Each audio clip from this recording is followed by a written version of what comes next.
నీ ప్రవర్తన సరిచూసుకోమని ఉంటుంది. అంటే మందిరానికి వెళ్ళే వారి యొక్క ప్రవర్తన సరిగా లేదనేక, వారి యొక్క దృష్టి బాగలేదని, వారి మాట బాగలేదని, వారి మనస్సు బాగలేదని, వారి క్రియలు బాగలేవని, వారి కుటుంబంలో సరిగా లేరని వాక్యం ద్వారా దేవుడు మాట్లాడుతున్నాడు.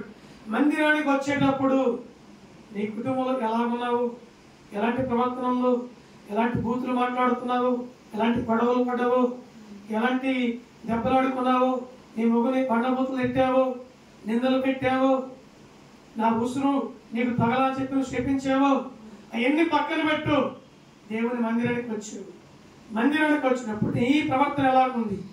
ప్రజలందరూ ఉన్నారు, నిండుగా ఉన్నారు, మందిరం నిండు కూర్చోగలిగి కాలని మే జరగా ఏంది మనిషి వస్తే కనపడతలే నీకు జరగా జరగా అని చెప్పి కసురుకునే వాళ్ళు ఉన్నారు. ముందు వచ్చిన వ్యక్తి ముందు కూర్చోకుండా వెనక కూర్చుంటారు, వెనక వచ్చిన వ్యక్తి ముందుకు రావాలిగా. వచ్చేటప్పుడు ఏదైనా కాలు తగిలింది అనుకోండి, మే ఎట్లా కనపడుతున్నాయి కంటి నేను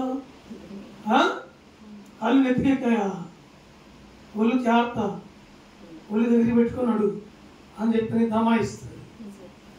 కాబట్టి ఇంట్లో అంటే దమాయించు, ఇంట్లో అంటే మాట్లాడావు, నీ భర్తతో గొడవ పెట్టుకున్నావు. అయితే ఇంటిని విడిచి మందిరానికి వచ్చావు, ఆదివారం దేవుని సన్నిధికి వచ్చావు. ఇక్కడ నీ ప్రవర్తన ఎలా ఉండాలి? చాలా జాగ్రత్తగా ఉండాలి, వినయముగా, మంచి మనసు కలిగి. ఇది దేవుని మందిరము, దేవుడు నివసించే స్థలము, పరిశుద్ధులు కూర్చున్న స్థలము, దైవజనుడు బలిపీఠం నిలబడి వాక్యం అందించే సమయము. ఆ దైవజనుడు నోటిలో దేవుడు ఏ మాట ఉంచాడు, ఏ వర్తమానం ఉంచాడు, ఏ సమాచారం ఉంచాడు, నాతో ఈ రోజు దేవుడు ఏం మాట్లాడబోతున్నాడు, నేను వినాలి. నాకు ప్రవర్తన నేను సరి చేసుకోవాలి, నేను వినాలి. నా క్రియలను సరి చేసుకోవాలి, నేను వినాలి. నా కుటుంబంలో ఇబ్బందులు మార్చబడాలి, నేను వినాలి. నా ఆర్థిక సమస్యలన్నీ కూడా తొలగించబడాలి. దేవుని యొక్క వాకు నువ్వు ఎప్పుడైతే ఎదురు చూసి సేవకున్నట్టుకుంటూ తీసుకుంటావో, నీతో సూటిగా తేటగా మాట్లాడిన దేవుడు నీవు ఆ యొక్క మాట కొరకు నీ హృదయం, నీ మనస్సు ఆశించింది కనుక ఖచ్చితంగా నీవు ఆశించిన మాట దేవుడు నీకు అందిస్తాడు, నీతో మాట్లాడతాడు, నీ కుటుంబ సమస్యలు తొలగిస్తాడు. ఎప్పుడయ్యా నీ మనం గమనిస్తే నీ యొక్క ప్రవర్తన సరిగా ఉన్నప్పుడు, నీ మాట సరిగా ఉండాలి, నీ క్రియలు సరిగా ఉండాలి, నీ చూపు సరిగా ఉండాలి, సమస్తము దేవుని సన్నిధికి వచ్చినప్పుడు నీ ప్రవర్తన సరిగ్గా ఉండాలి. పాస్టర్ గారి ఎదుట సరిగా ఉండాలి, దేవుని ఎదుట సరిగా ఉండాలి, పరిశుద్ధుల ఎదుట నీ ప్రవర్తన సరిగా ఉండాలి. అప్పుడు దేవుడు నిన్ను దీవించడానికి ఇష్టపడతాడు. అంతేగాని నా ఇష్టానుసారంగా తిరుగుతా, నా ఇష్టానుసారంగా మాట్లాడతా, బూతులు మాట్లాడతా, సరసొక్కులు మాట్లాడతా, లేనిపోని మాటలు, నిందలు చెబుతా, నిందలు పెడతా, అబద్ధాలు ఆడతా, అన్ని జరిగిస్తాను. కానీ దేవుడు నన్ను దీవిస్తాను లేదు.